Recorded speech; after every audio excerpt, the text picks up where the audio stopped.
Saudações, meus amigos e minhas amigas.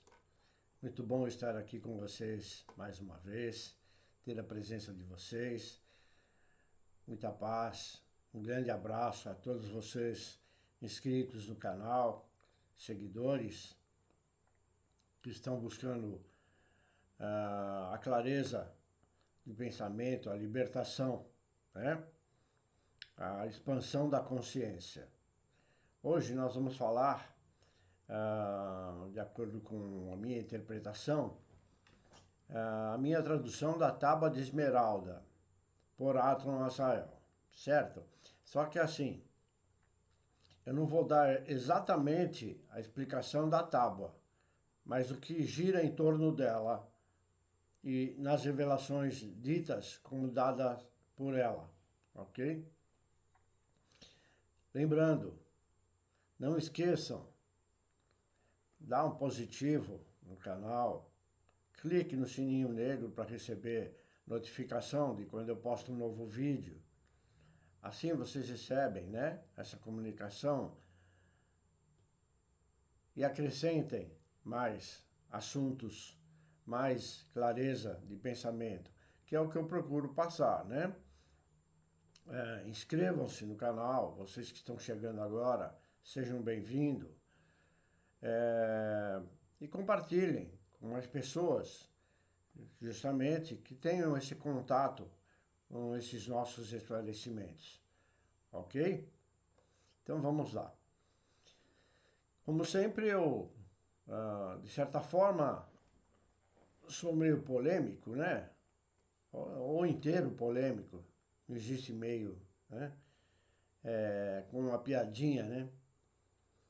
A menina ficou grávida, aí a mãe levou no médico, aí o médico pergunta, o que ela tem? Aí a mãe assim, sem graça, ela tá meio grávida. Não existe meio grávida, ou tá grávida ou não tá grávida. Ou você é ou você não é, entendeu? Ou você é da luz ou você é das trevas, não tem meio termo, tá bom? Vamos lá. Existem muitas discrepâncias em todas as interpretações, devido a cada um procurar interpretar de acordo com seus conhecimentos e interesses, sempre. Uma grande contradição está quando os estudiosos e eruditos dizem que a placa só revela o conhecimento contido nela a quem é puro de coração. E já pergunto, e quem é puro de coração? Coração não tem sentimento. Tudo vem daqui, ó. A pergunta deveria ser: quem tem discernimento e está desperto na luz? E esses que dão suas interpretações são puros de coração, como eles mesmos dizem? A tábua se revelou a eles? Acredite se quiser. Duvido. Portanto, suas revelações podem ser inexatas, passando a ser apenas suposições do que podem ser seus significados. Os mais interessados por ocultismo, alquimia e esoterismo provavelmente já ouviram falar sobre os 7 princípios herméticos do universo, também chamados de 7 leis herméticas. São chamados assim por 2 motivos. Um por ter a origem no mito grego chamado Hermes, que o apelidaram de Trismegisto, que é em latim, para igualar a Tote. Quer dizer, Tote não é Hermes, entenderam? É a confusão que ficam fazendo aí pela internet.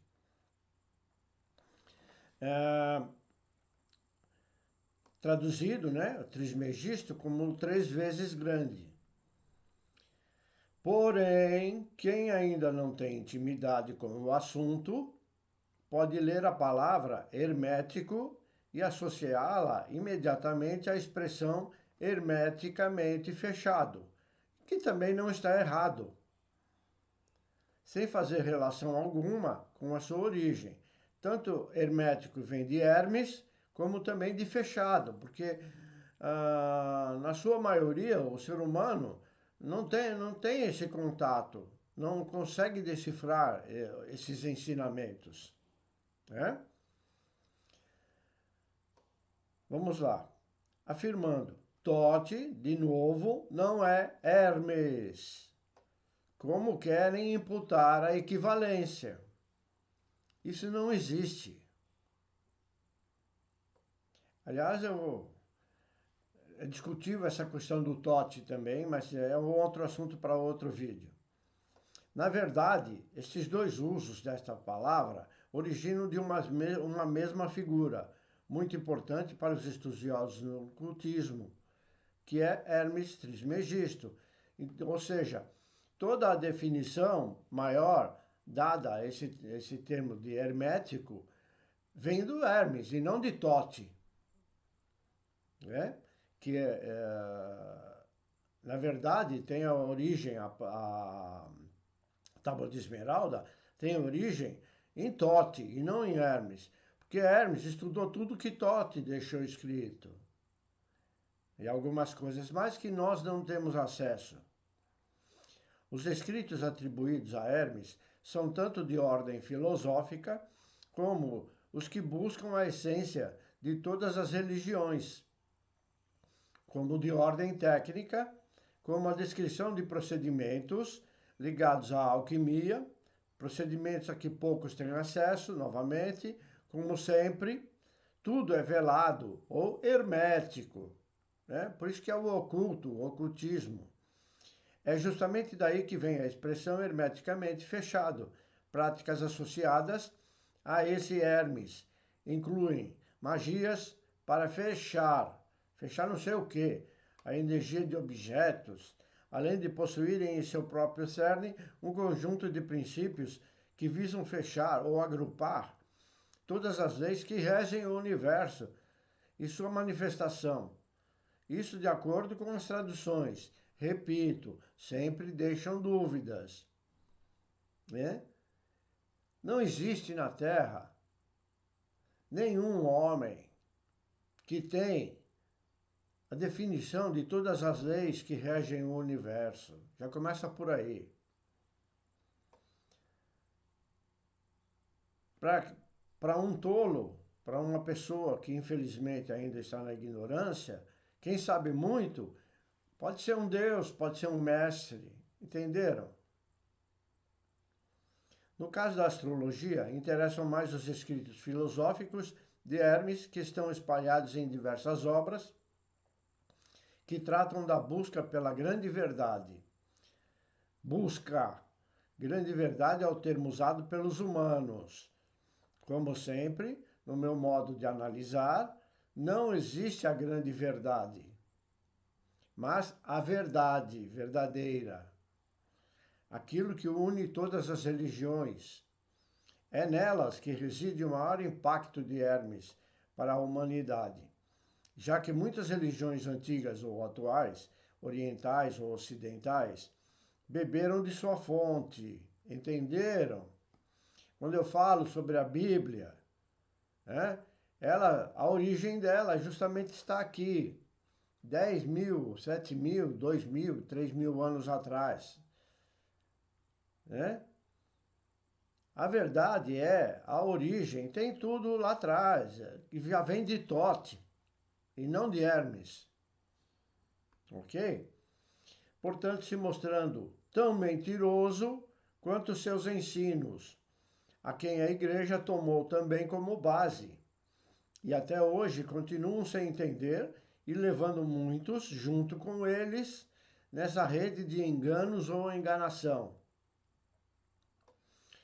Por ter nascido ou ser diretamente associado ao Egito, local de grande intercâmbio cultural no mundo antigo, o pensamento hermético acabou se espalhando com facilidade para outras regiões, e sua influência pode ser vista em diversas religiões e abordagens da espiritualidade, desde a religião muçulmana até a cristã, passando pela astrologia e filósofos importantes como Sócrates e Platão.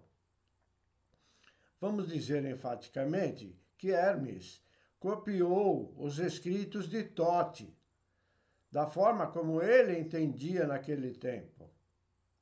E todos copiaram de Hermes, repetindo, levando a todos ao engodo.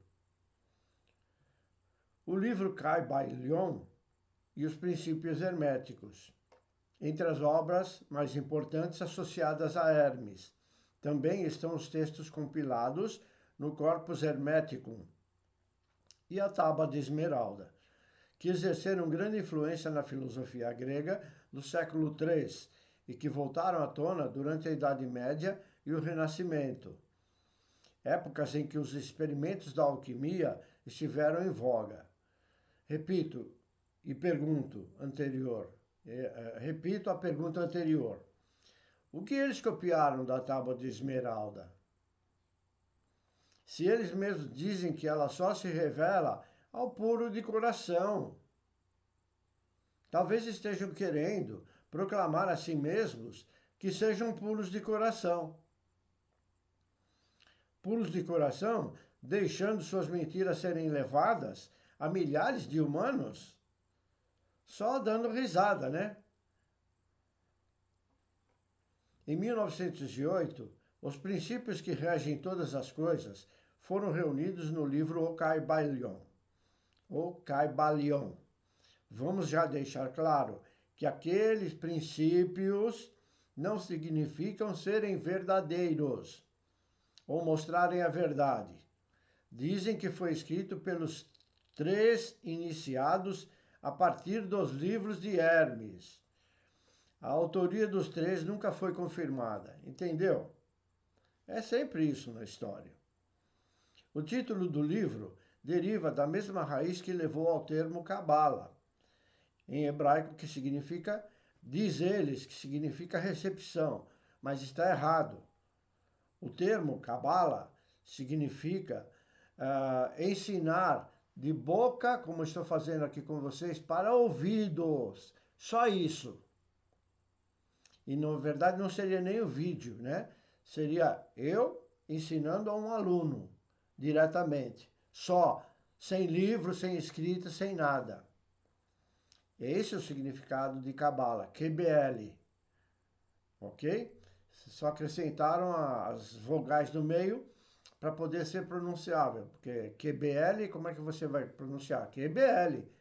Entendeu? Mas na língua fica Cabala, né? Significa ensinar de boca para ouvido, ou seja, ensina-se sem nenhuma escrita, portanto, recepção é errôneo dizer. Recepção seria da parte de quem está ouvindo, né?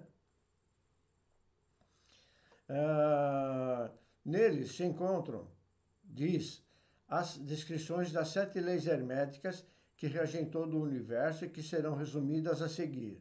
Também tem muita baboseira no meio. É coisa de homem. Notem bem, eles escreveram como leis que regem o universo, sem nada provarem. E também não tem prova nenhuma de que essas leis são as que regem o universo. São partes, pequenas partes. Também não são leis que regem o cosmo. Muitos fazem bastante confusão com o termo universo, querendo designar como sendo a imensidão intergaláctica, quando o correto é a palavra cosmo, como a definição do todo. E universo refere-se ao nosso universo local, ao nosso sistema planetário. Ok? Então, dentro da galáxia, existem mais de 300 bilhões de sistemas planetários iguais aos nossos. Isso é o universo. Então, podemos dizer que uma galáxia é um universo, e esse aqui que nós estamos é um universo local. Ok? Então, todos esses universos formam o cosmo. Ok? Minha definição. as 7 leis herméticas. A primeira, o princípio do mentalismo. Começa o romantismo, né? Coisa de escritor. O todo é mente. O universo é mental. Olha que maluquice. O universo é mental. No meu entender, já começaram errado, pois entendo que o todo é consciência e não mente.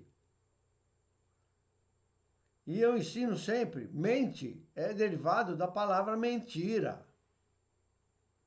Então, como mente é o todo, então o todo é uma mentira? Não tem lógica nenhuma. Vamos ter discernimento. Pois, como já expliquei em aula anterior, a origem da palavra mente está diretamente ligada à palavra mentira. Por isso, tantos enganos. Pois a loucura humana se mostra, de fato, mental e não consciencial. Mas vamos repetir o que ensinam nesta primeira lei, de acordo com eles. A primeira e mais importante lei hermética, de acordo com a concepção deles, fala basicamente sobre o poder da mente. O poder da mente está apenas aqui na matéria, entre aspas, porque a consciência é do todo. O universo em que vivemos e tudo o que cremos ser realidade é de natureza mental. A natureza, nossas ações, nossos corpos e todo o resto. Nós somos o que pensamos. Isso é a lei que diz, hein? Se pensamos coisas boas, aí eu até concordo. Coisas boas virão. Se pensamos coisas ruins, elas ficarão mais próximas de nós em uma estrutura de forma-pensamento. O universo é um campo de energia mental, em dimensões particulares. Totalmente equivocada essa interpretação. Enquanto o homem for mental, estará ligado às coisas materiais, longe da consciência cósmica. Segundo princípio, é o da correspondência.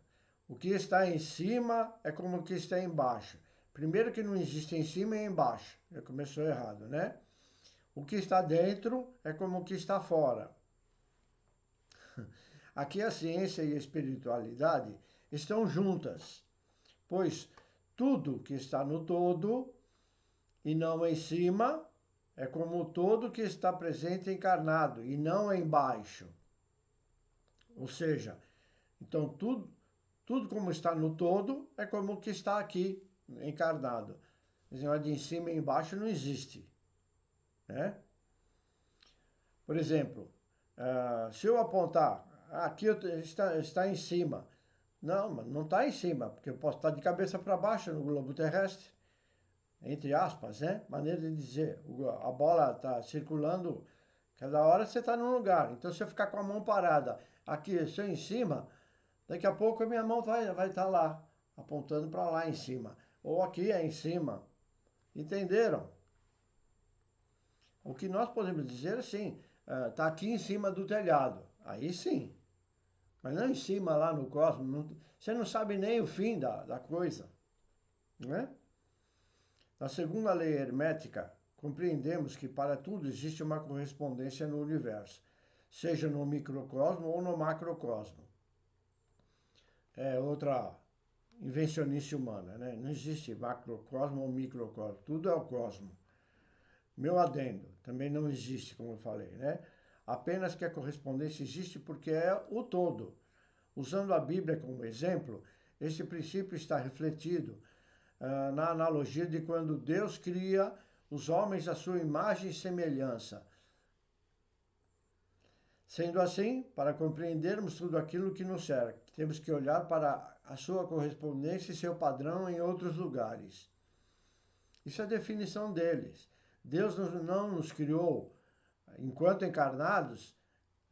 Esse corpo não é a imagem e semelhança dele. A imagem e semelhança dele é a luz. Vamos lá. A Bíblia, repetindo, está errada, pois o Deus dela não existe. Ele é apenas um extraterrestre. E outra coisa errada, esse Deus pode ter sim nos criado a sua imagem e semelhança, como eu disse, né? Na luz. E esse Deus bíblico é um extraterrestre.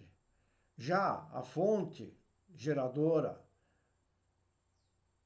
a fonte de luz, jamais nos criou a sua imagem e semelhança, pelo menos enquanto encarnados. Por quê? Porque ele não tem imagem. Ele é apenas uma energia, uma bola de luz, né? Uma presença de luz manifesta. Portanto, enquanto encarnados, não temos nenhuma semelhança com o que chamamos de Criador. Outra coisa, talvez eu venha a falar, Criador é uma palavra masculina, mas na verdade ele não tem sexo, ele é indefinido, né? A luz não precisa de sexo, ok? Porque dizer significa dizer que ele é do sexo masculino, né? Chamar de Criador ou Deus, né? Porém, portanto, podemos dizer ele ou ela, seria o caso, mas não tem definição. Então fica mais fácil dizer energia de luz, fonte geradora. Terceiro princípio, o princípio da vibração.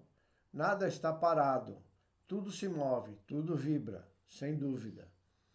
A terceira lei hermética é amplamente aceita pela ciência moderna e trata do movimento inerente ao universo. Tudo se move, pois tudo vibra.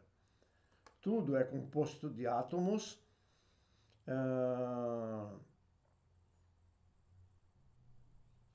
Isso. As vibrações ocorrem em diversos graus. Por meio das vibrações, podemos estar mais próximos do caos ou da harmonia, e isso pode ser controlado. Nas frequências mais altas estão aquilo que não é visto.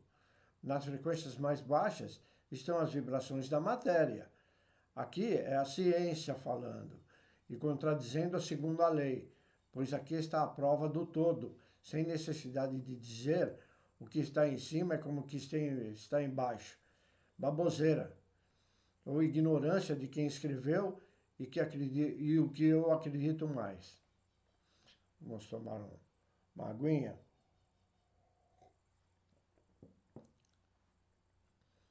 Quarta lei, o princípio da polaridade. Tudo é duplo, tudo tem dois polos, tudo tem o seu oposto. O igual e o desigual são a mesma coisa. Os extremos se tocam. Todas as verdades são meias verdades. Todos os paradoxos podem ser reconciliáveis. Aqui eles escreveram o que venho dizendo sempre em minhas aulas. Não acreditem em tudo que lhes é ensinado. São meias verdades, como mentiras. E tudo pode ser discutível. Portanto, nada se pode afirmar como certo. Neste capítulo, a única coisa que faltou dizer foi sobre o princípio magnético, e tudo que gira produz esse campo, com polos norte e sul, ou negativo e positivo. Na quarta lei hermética, entendemos que vivemos em um mundo polarizado. Tudo tem uma dualidade, o quente e o frio, o claro e o escuro, esquerda e direita, bem e mal. Entenderam? Quando associamos o princípio da polaridade com a da vibração, porém compreendemos que as dualidades são duas faces da mesma moeda. Ou seja, dentro de você, você tem tanto o bem como o mal. Você é positivo ou negativo. Depende da energia que você aciona, né? O escuro não é nada além da ausência da luz, né? Isso foi Einstein quem disse na escola. A saúde é a ausência de doença. Percebe? A dualidade é também uma unidade. Ela é uma. É? Eu tenho um ímã, ele tem dois polos. Ele é um ímã. Só que ele tem o polo positivo e o negativo, para vocês entenderem melhor. 5. O princípio do ritmo. Tudo tem fluxo e refluxo. Tudo tem suas marés. Tudo sobe e desce. São explicações de acordo com a ideia deles, principalmente lá atrás, né? O ritmo é a compensação. Essa lei nem deveria existir, pois ela já está contida na quarta lei. Lembrando que tudo isso também pode não ser lei, é invenção do homem, porque lei foi o homem que instituiu. Podemos dizer que é o processo contínuo de ocorrências.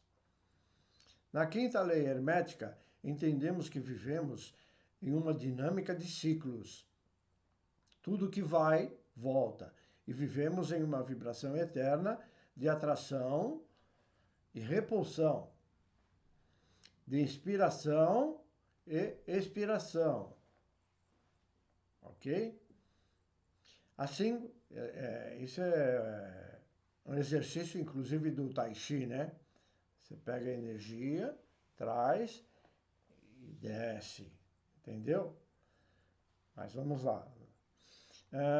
Assim como podemos estar por cima, certamente voltaremos para baixo, mas não existe isso. Isso vale tanto para movimentos físicos como para os astros, frequências mentais e padrões de relacionamento. Podemos estar numa frequência alta, fora do corpo, ou numa frequência baixa dentro do corpo. Mas mesmo dentro do corpo, podemos ser positivos. A grande maioria, desculpe, mas está negativa. A humanidade ainda está se mantendo no padrão negativo, porque a negatividade que a maioria gera toma conta do orbe terrestre. Por isso a dificuldade em se fazer a mudança do padrão. Bom, por meio da neutralização, é possível, aí já é alquimia, é possível conquistar maior estabilidade dos ritmos. No meu entender, como já disse antes, essa lei está equivocada também. Por quê? Nem sempre o que vai, volta. Ele fala da ciência atração e repulsão, energia magnética. Mas como fica a energia telúrica? Em que a espiritualidade está ligada? E a energia estática? Podemos mencionar tantas outras formas de energia. Pergunto, para quê? É suficiente entender a atração magnética e que nem sempre estaremos em cima ou embaixo, como eles dizem, termo criado erroneamente.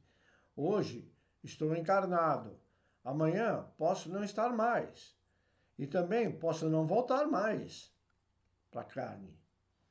Portanto, fica sendo uma lei contraditória, pois não designa a gama completa de acontecimentos empíricos, ok? O sexto, o princípio de causa e efeito. Esse eu falo sempre. Toda causa tem seu efeito, sem dúvida. Todo efeito tem sua causa. Existem muitos planos de causalidade, mas nada escapa à lei. Isso é definição deles, sempre. Na sexta lei hermética, compreendemos que as coincidências nada mais são do que acontecimentos nos quais as causas ainda não foram esclarecidas. Toda ação tem uma reação e nada é por acaso. Ao dominar os princípios desta lei, é possível ser o agente causador e não apenas sentir os efeitos, de modo que possamos propagar o bem como o mal.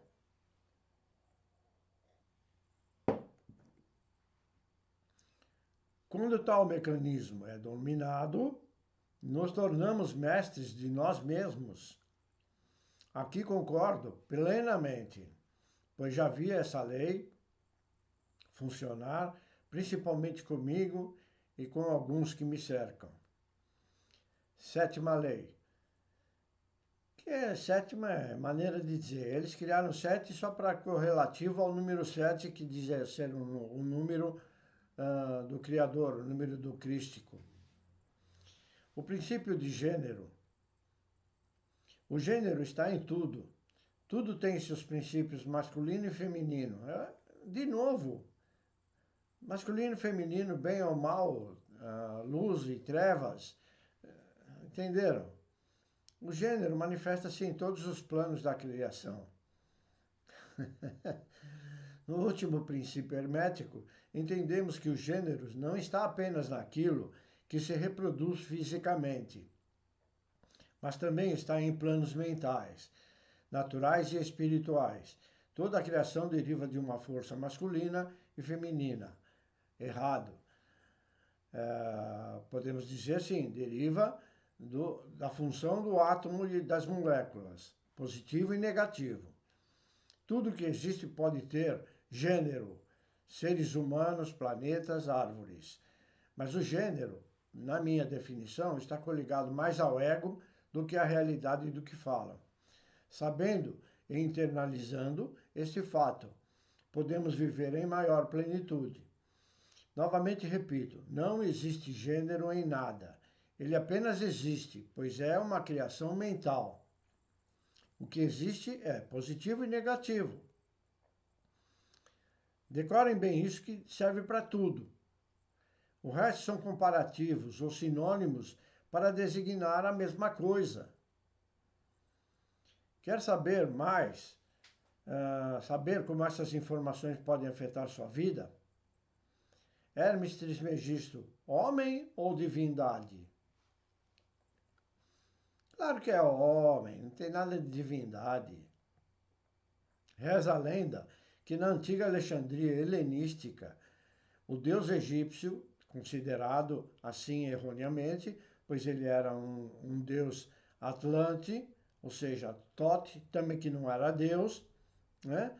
Mas chamado deus da magia, da iluminação e das palavras de poder, foi fundido com o deus grego Hermes, da comunicação e da sabedoria. Vocês entendem? Todo aquele que sabe mais do que o que sabe menos é chamado de Deus pelo que sabe menos. Bom, nos textos egípcios, o nome Tote possuía um título triplo, algo como grande, grande, grandíssimo Deus. Que Deus! Existe no YouTube um vídeo excelente, chama-se Tote, o Atlante. Um vídeo que dura mais ou menos 7 horas. É interessante porque é como se fosse ele falando e escrevendo, entendeu? Mas ali você vai ver a discrepância que existe, se de fato foi escrita por ele, o grandiosíssimo ego, porque ele se chama de Deus, ele mesmo se denomina Deus. Você acha que tem a ver isso? Agora, eu falo, eu sou Deus. Não, mas eu não sou o todo. Eu sou um pequeno pedacinho do Deus. Do Deus não, da fonte de luz, ok? Que esse Deus, como sempre, é um Deus falso, um Deus mentiroso, ok? Apenas era um homem que tinha um conhecimento maior do que a grande maioria. Bom, e para quem está de cabeça aberta, verificará que esse ser não é um Deus nem aqui nem na China, mas apenas um homem, um extraterrestre, cheio de egos, pois vemos claramente no texto do vídeo que ele mesmo, como eu disse, se autodenomina Deus, o grande Senhor. Cala a boca! Tudo que ele deixou escrito só veio trazer, creio, propositadamente, mais confusão ao mental humano, que já é confuso. Se você vai estudar Tote ou Hermes, prepare-se, pois poderá perder muito tempo inutilmente, sem dizer gastar muito dinheiro em tentar aprender sobre magia e alquimia, entre outros. Pois nunca lhe ensinam tudo, pois é parte do comércio. Se te ensinarem tudo, como é que eu vou ganhar dinheiro? Esotérico e filosófico. Saiba que não precisas de nada disso, pois a fonte de luz está dentro de você. É só você meditar e orar. É simples. O homem é que complica, como também venho ensinando. No devido tempo, a fonte fala contigo e age de forma que estejas pronto para ver. Hajas. Você tem que agir de acordo para que você esteja pronto para ver. Em grego, o nome Tote foi traduzido para Hermes. Traduzido propositadamente, mas para não perder a associação com o pseudo-deus egípcio. O título Trismegisto foi adicionado para formar, então, Hermes Trismegisto. Seus seguidores eram conhecidos como hermetistas e acreditavam que Hermes e seus ensinamentos eram a verdadeira fonte de sua sabedoria. Portanto, acreditavam em um homem, como fazem hoje também, continuamente. Acreditam num papa, acreditam num bispo, acreditam num padre e daí para frente.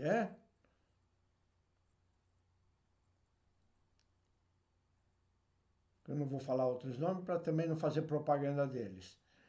E vocês já sabem. Ai do homem que crer no homem.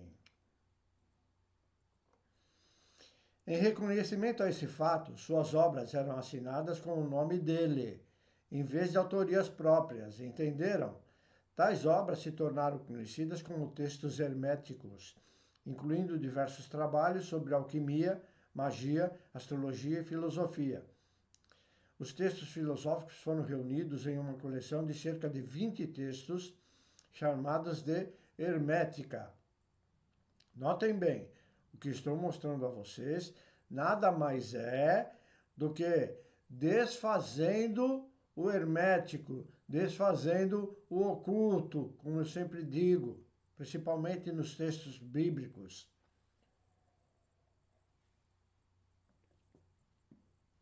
Gente, presta atenção.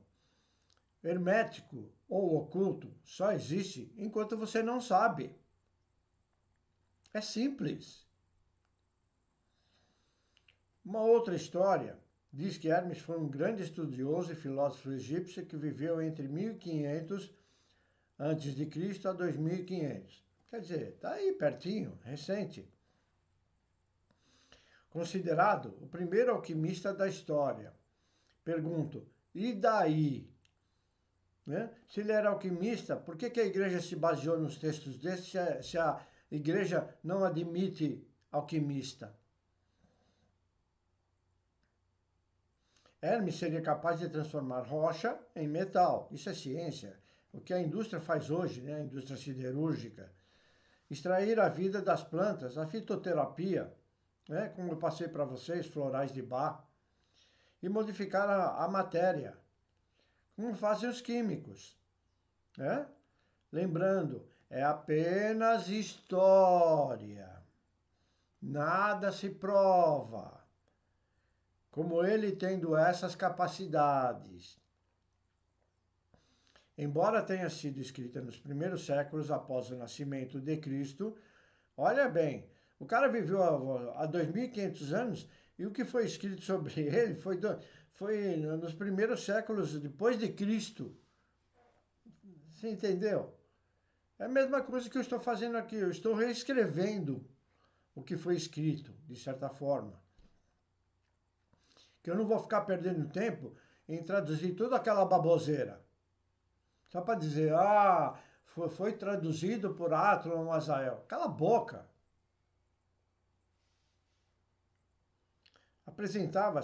A hermética apresentava-se como um trabalho mais antigo, escrito por um tipo de mago ancestral chamado Hermes, que por meio de práticas místicas atingiu um estado de consciência mais alto e se tornou um deus. Ó a loucura humana! onde ele se tornou um Deus.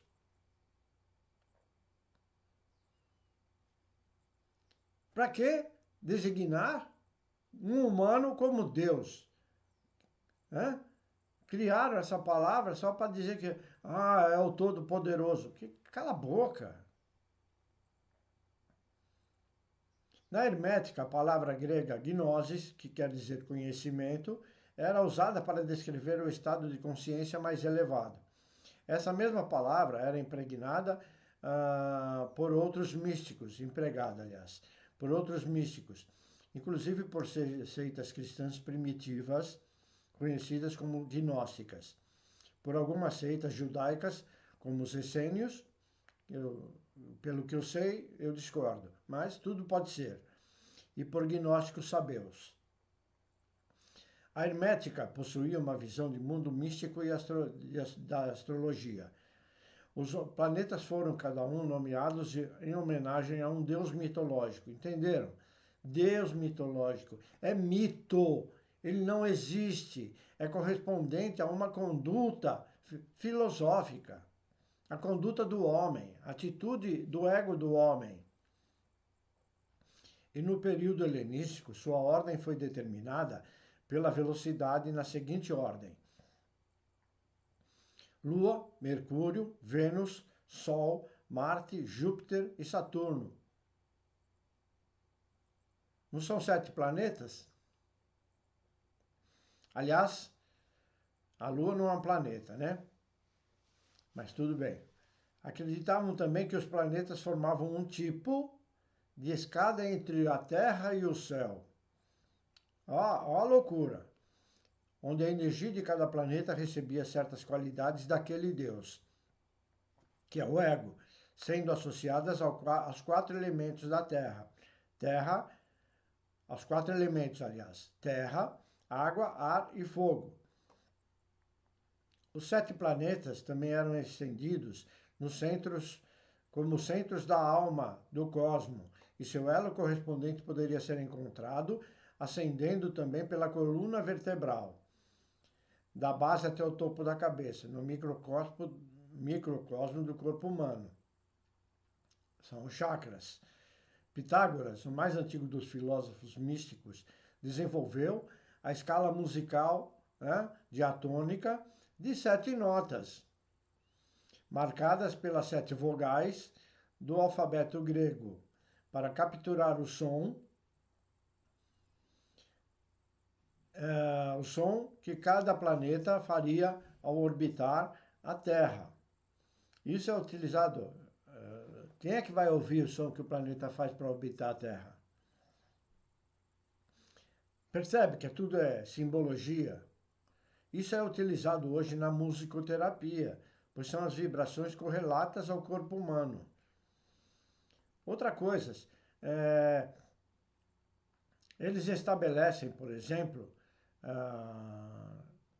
eu não recordo bem agora, a música que reflete para a cura do corpo é 462, se eu não me engano.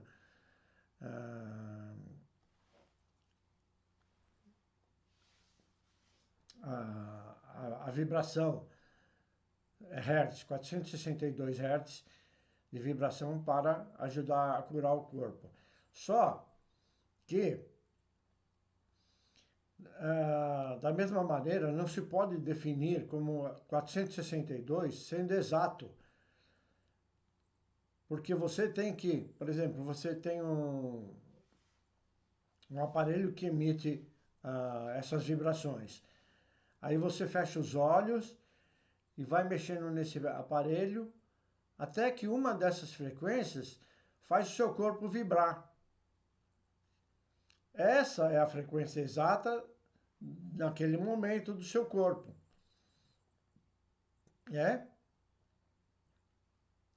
Então, lá vai dar, por exemplo, supondo, né? 430. Então, você está, né? Tá negativo. Está abaixo da frequência que deveria ser, entre aspas, normal, né? Agora, nessa sequência, Então você poderia pôr o aparelho em 900 Hz, que você já virou um ser de luz. Cala a boca, não é assim que funciona. Você tem que estar vibrando de acordo com aquela frequência. Então, você vai saber em que frequência você está, mas eles não fazem isso. Eu posso estar no 462, eu posso estar em 500, eu posso estar em 600, outros podem estar bem abaixo, em 200, percebem? E ficam com essas definições. Bom, essa harmonia era chamada na época de música das esferas. Pitágoras usava essa escala em um tratamento musical para harmonizar os centros humanos da alma com os planetas. Isso é ele que criou. Essas notas funcionavam como virtudes que curariam os desequilíbrios ou vícios localizados em cada centro da alma. Se isso é de fato verdade, então vamos ficar quieto em casa, vamos ligar o aparelhinho lá em altas vibrações e vamos ficar só recebendo vibração para que nós consigamos voltar à luz. Até parece que isso é assim. Cada planeta era visto como uma via de mão dupla e que, ao evoluir, deveríamos deixar para trás os 7 dons conferidos pelos planetas. Portanto, é o ego. E em um estado mais purificado, adentrar a um novo mundo da matéria, com uma nova consciência. Não é um novo mundo da matéria, mas é expandir a consciência para você começar a se libertar da matéria. Esse processo envolvia abandonar ou curar os 7 vícios atribuídos a cada um dos 7 planetas. Entenderam? O homem não tem só 7, tem 70. A demasiada oscilação da Lua, a astúcia, a sagacidade de Mercúrio, a luxúria e a cobiça de Vênus, a arrogância e o egoísmo do Sol, a audácia e a ira de Marte, a ganância de Júpiter e a falsidade e ação taciturna de Saturno. Tal processo levaria à gnose e, consequentemente, ao entendimento de que somos feitos de algo além da matéria, seres espirituais de luz e vibração. Enfim, são muitas histórias, fatos, ensinamentos e lenda ao redor de Hermes Trismegisto.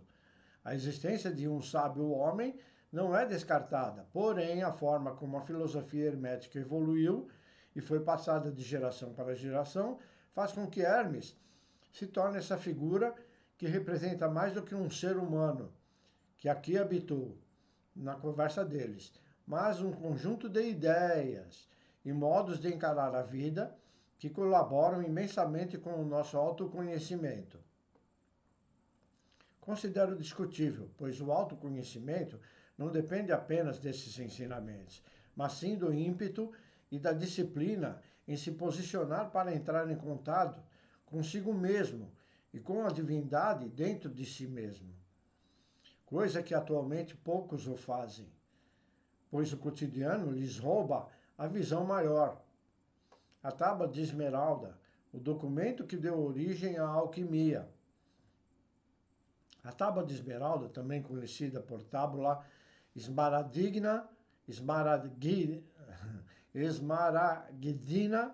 ou tábua esmeraldina, é um texto que se pensa ter sido escrito pelo ícone Hermes, que revela o segredo sobre substância primordial, aquilo que é onipresente em tudo que forma o universo e todas as suas formas e potencialidades. É um texto com enorme relevância nos dias de hoje, por revelar o conhecimento antigo sobre o universo, que tem se revelado verdadeiro por inúmeras ciências.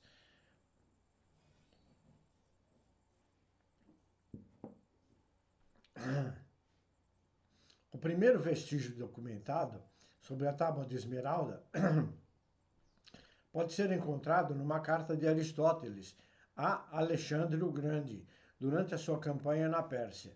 Esta carta íntegra na versão em latim da grande obra Secretum Secretorum, ou Segredo dos Segredos, traduzidas a partir do original árabe Kitab Sir al-Azhar, que é um gênero de livro de conselhos, tratado e enciclopédia para todos os grandes governantes da época.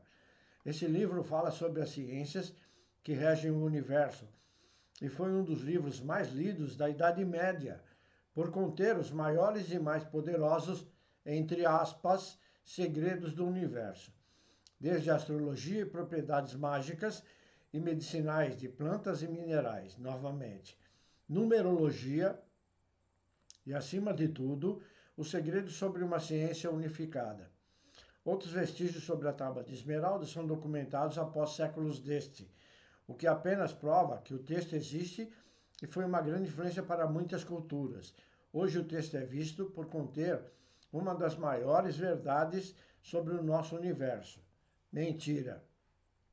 Que é provado pela comunidade científica, sim, em termos científicos, e pelas ciências da física quântica. É também guia de muitos outros ensinamentos e programas em séculos mais recentes, e que defendem a existência de leis universais como a lei da atração e lei de vibração. As traduções principais da Tábua de Esmeralda são bastante semelhantes entre elas, permitindo assim fazer uma tradução moderna mais compreensível do seu texto, que é como se segue. Texto da Tábua Esmeralda em português. Em verdade, certo e muito verdadeiro. 1. 2. O que está embaixo é como o que está em cima, e como o que está em cima é como o que está embaixo, para realizar os milagres de uma única coisa. 3. E assim como todas as coisas vieram do Um, assim todas as coisas são únicas por adaptação. Era a loucura das escritas antigas, né? Hoje também. 4. O sol é o pai, a lua é a mãe, o vento o embalou em seu ventre e a terra é sua alma. 5. O pai de toda a telesma do mundo está nisto. 6. Seu poder é pleno, se é convertido em terra. 7. Separarás a terra do fogo e o sutil do denso, suavemente com grande perícia. Eu não vou falar tudo, porque são mais ou menos 16 itens. Isso aí vocês acham aí na internet, né? Para estudarem. Eu vou deixar um link na descrição do vídeo, ok? Em meio a toda essa loucura, dizem alguns que a louca Blavatsky também traduziu o texto. Mentira deslavada. Ela apenas copiou tudo que escreveu. Mas a esperta, ótima vendedora, vendeu o peixe e todos compraram o peixe. Versão em latim da Tábua de Esmeralda, não vou falar novamente, que é tudo aqueles 16 escrito em latim. Bom, vou deixar na descrição também. O texto misterioso, uma edição original do texto em latim de Crisógonos Polidorus, em Nuremberg, 1541. A composição. O texto misterioso é composto por 13 mandamentos, escritos com uma simplicidade impressionante, que parecem condensar toda a tradição mística ocidental. Sua influência filosófica atravessou milênios até chegar aos nossos dias.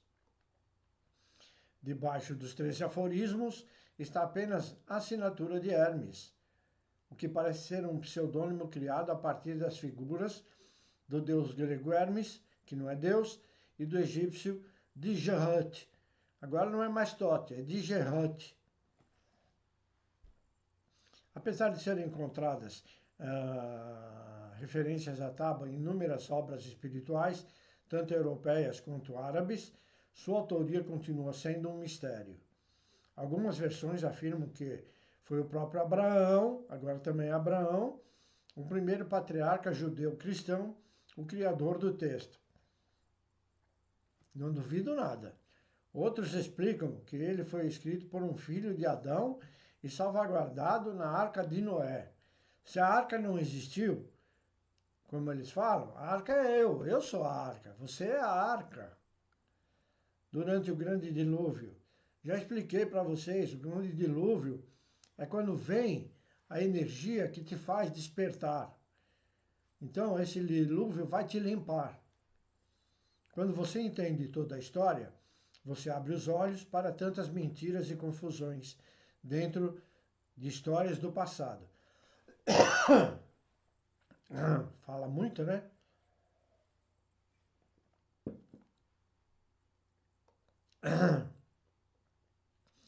A tradição hermética estudou a tábua durante séculos. Nela parecem estar resumidas todas as grandes ideias desenvolvidas pela alquimia. O item 8, por exemplo, diz: use sua mente por completo e suba da terra ao céu, e depois desça novamente à terra e junte os poderes do que está em cima e do que está embaixo. Assim você conquistará a glória do mundo inteiro e a escuridão sairá de você uma vez por todas. Não ensinou nada. Vamos ser claros, né? Ensinou como você fazer isso? O músico Jorge Ben lançou em 74 o álbum Tábua de Esmeralda, seu 11º disco de estúdio, que abriu a sua chamada a fase de alquimia musical. O disco conta com faixas como Hermes Trismegisto e sua celeste Tábua de Esmeralda. E os alquimistas estão chegando. Os alquimistas. Não sei se vocês conhecem. Os alquimistas estão chegando os alquimistas. É isso. Bom, tudo isso você pode pesquisar e estudar no Caibalion, ou no corpus hermético, no esoterismo, leis herméticas, misticismo, ocultismo. Vão ter vários links na descrição para vocês pesquisarem e se aprofundarem um pouco mais nesses conhecimentos. Desculpem a garganta sempre. Quando você fala enfático e na vibração espiritual da verdade, começa a pegar, não tem jeito. Vou deixar na descrição do vídeo alguns links para seu conhecimento. E vamos encerrando mais essa aula dizendo: tudo que se vê pode não existir. Tudo que se fala hoje pode mudar amanhã. Ok? Fraternalmente, despeço-me de todos vocês, manifestando a todos a paz e a luz da fonte, que se faça presente em sua jornada. Assim seja, hoje e sempre. Até breve, meus queridos.